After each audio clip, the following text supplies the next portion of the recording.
कि राज्यसभा सदस्य सुब्रमण्यम स्वामी ने अपने वक्तव्य में स्पष्ट रूप से कहा कि 24 के चुनाव के बाद प्रधानमंत्री नहीं बनेंगे नरेंद्र भाई मोदी।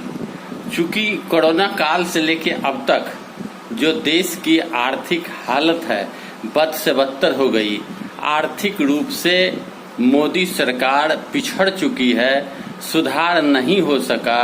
साथ ही साथ देश में जिस तरह बेरोजगारी और महंगाई बढ़ी है, इन सारे मुद्दों में बीजेपी सरकार फेल है। ऐसी हालत में पीएम मोदी के चेहरे पर अब 24 का चुनाव नहीं लड़ा जा सकता। पीएम मोदी का चेहरा अब धूमिल हो चुका है और उनके बातों पर अब आम जनता को भरोसा नहीं रह गया। आम जनता पीएम मोदी के फैसले से अब त्रस्त होने लगे हैं। सुब्रमण्यम स्वामी बेबाक बोलने में पहले से ही एक्टिव हैं, वो हर बात को बेबाक कहते हैं। राज्यसभा सदस्य बीजेपी के हैं, लेकिन उन्होंने भाजपा को आईना दिखाया है।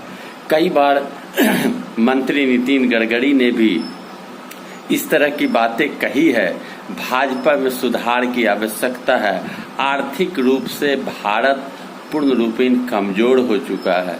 रेलवे दुर्घटना में रेल में 3.25 लाख सीट खाली होने की बात आई थी सामने, लेकिन अब तक कोई ध्यान नहीं दिया गया। अग्निवीर में जो ट्रेनिंग कर रहे युवक हैं वो बीच में ही ट्रेनिंग छोड़कर भागते हैं। ये सारी बातें सरकार से जुड़ती है और सरकार के द्वारा किसी भी मुद्दे पर ध्यान नहीं दिया जाता है।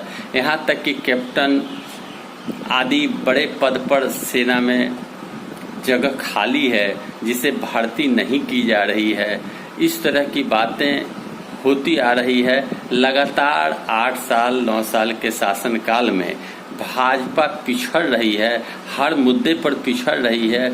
यह हम नहीं, यह अखबार में, जनसत्ता में और भी अखबारों में निकलकर सामने आता है। साथ ही साथ भाजपा के द्वारा और नरेंद्र भाई मोदी के द्वारा जो आर्थिक रूप से कमजोर हो रहे भारत पर कोई ध्यान नहीं दिया जा रहा। यह बड़ा मुद्दा सुब्रमण्यम स्वामी ने उठाया। सुब्रमण्यम स्वामी ने यह भी कहा कि भाजपा अब विश्वास के योग्य जनता के बीच में नहीं रह गई, इसलिए मोदी अगले प्रधानमंत्री नहीं होंगे और मोदी के चेहरे पर चुनाव लड़ना उचित नहीं होगा। वीडियो को लाइक करें, चैनल सब्सक्राइब करें। धन्यवाद।